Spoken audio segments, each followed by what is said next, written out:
Subscribe करें हमारे YouTube channel साधना gold को और पाएं वीडियोस सबसे पहले। बेल आइकन दबाना ना भूलें। तुलसी की माला धारण करने के बाद लहसुन प्याज खा सकते हैं? कोशिश करें कि ना खाएं, पर खा रहे हैं तो कोई अपराध भी नहीं है। लहसुन प्याज खाना कोई बुरी बात नहीं है। हाँ, तामसी होता है, इसीलिए लोग लहसुन प्याज को इग्नोर करते हैं। जैसे हमारे यहाँ मतलब यहाँ गौरी गोपाल अन्न क्षेत्र चलता है ना, 3 से 4 हजार लोगों का भोजन यहाँ रोज बनता है, परंतु किसी भी दिन किसी भी प्रकार से लहसुन प्याज का उपयोग यहाँ के भोजन में नहीं किया जाता। क्यों? क्योंकि लहसुन प्याज तामसी होता है।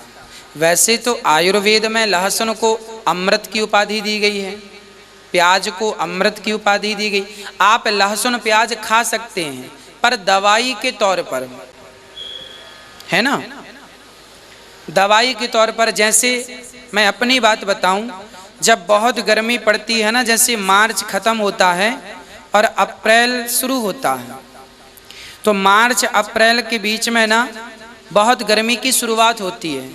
उस समय हमारी दादी, बड़ी माँ, नानी ये कहा करती है कि जेब में प्याज रख लो, थोड़ी सी प्याज जेब में रख लो तो लू नहीं लगती।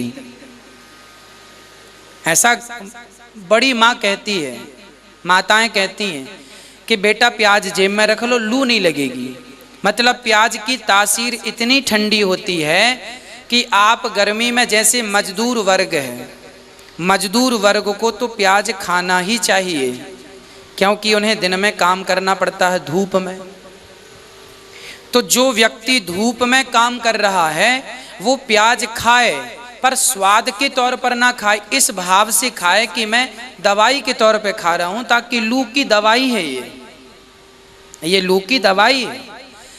कोई पंडित भी है, मैं बताऊं सबकी, यदि कोई साधु भी है, पंडित भी है, कभी लहसुन प्याज नहीं खाता, परंतु कहा जाए, वैद्य जी कहें कि भाई आपको लू लग गई है, जरा सी प्याज नमक के साथ कच्ची वाली खा लो, तो खा लेने में क्या बुराई है?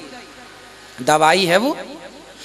प्याज अमृत है, दवाई के तौर पर उपयोग करना चाहिए सबको, पर स्वाद के तौर पर ज्यादा नहीं। अति सर्वत्र वर्जयेत्, ज्यादा खाएंगे तो वो तामसी है, दुर्गंध रहती है प्याज में, है ना। और भगवान को भोग इसलिए नहीं लगती। लहसुन प्याज की उत्पत्ति कहाँ से हुई वो भी मैं आपको विस्तार से समझा दूं, ताकि लहसुन प्याज का यह खटका आपका बार बार का समाप्त हो जाए। ये जो लहसुन प्याज की उत्पत्ति है, जब समुद्र मंथन हुआ और उसमें अमृत निकला, तो अमृत को देवताओं ने पिया। मोहिनी भगवान बांट रहे थे, नारायण मोहिनी बनकर बांट रहे थे अमृत। एक राक्षस ने अमृत को पी लिया धोखे से, नाम था राहु। वो देवताओं का रूप बनाया और अमृत को देवताओं के बीच में खड़ा होकर पी लिया। अब जब भगवान को पता चला कि इसने अमृत पिया, तो तुरंत उसने अमृत पिया था कि कुछ बूंद अंदर गई, कुछ 2 बूंद उसके मुंह पे थी, और भगवान ने सुदर्शन से उसका सिर काट दिया। तो उसके गले से होती हुई वो बूंद जो पेट में जाने वाली थी, चूंकि गला कट जाने से पेट में इतनी स्पीड से भगवान ने सिर काट दिया कि पेट में ना जाकर वो अमृत की 2 बूंद जमीन पर गिर गई। अमृत की बूंद जमीन पर गिरने से 1 बूंद लहसुन हो गई, 1 बूंद से प्याज हो गई। एक्चुअली आयुर्वेद में इन्हें अमृत कहा गया है, दोनों को, लहसुन और प्याज को। परंतु चूंकि एक राक्षस के गले से गुजरी है तो ये झूठी है, इसीलिए ये भगवान को भोग नहीं लगती, क्योंकि ये एक राक्षस के गले की जूठन है। अमृत भले अमृत है वो, पर है तो राक्षस का जूठन, इसीलिए वो भगवान को भोग नहीं लगती। हाँ, पर अमृत है तो आप और हम दवाई के तौर पर ग्रहण कर सकते हैं, बुराई बिल्कुल नहीं है। आप तुलसी की माला पहने हैं तो भी लहसुन प्याज दवाई के तौर पर ग्रहण, बहुत सर्दी लग रही है तो आप एक काम करिए, जरा सा लहसुन भूंजिए आग में और भूंज करके बच्चों को खिला दीजिए। आप भी जरा लहसुन की 4-6 कली भूंज करके खा लीजिए। सर्दियों में शरीर गर्म रहता है, उससे सर्दी नहीं लगती, जल्दी बीमार नहीं पड़ता आदमी। बच्चों को तो लहसुन सरसों के तेल में भूंज करके और देते हैं, है ना। सर्दियों में तो बच्चों को लहसुन की माला बना के मम्मी पहना देती है। तो ये सब दवाई के तौर पर उपयोग होना चाहिए, स्वाद के तौर पर उपयोग वर्जित है। दवाई के तौर पर तो देखो गांव में ना कच्ची दारू जो कच्ची शराब होती है ना, वो भी 1 चम्मच शराब छोटे छोटे बच्चों को पिलाई जाती है।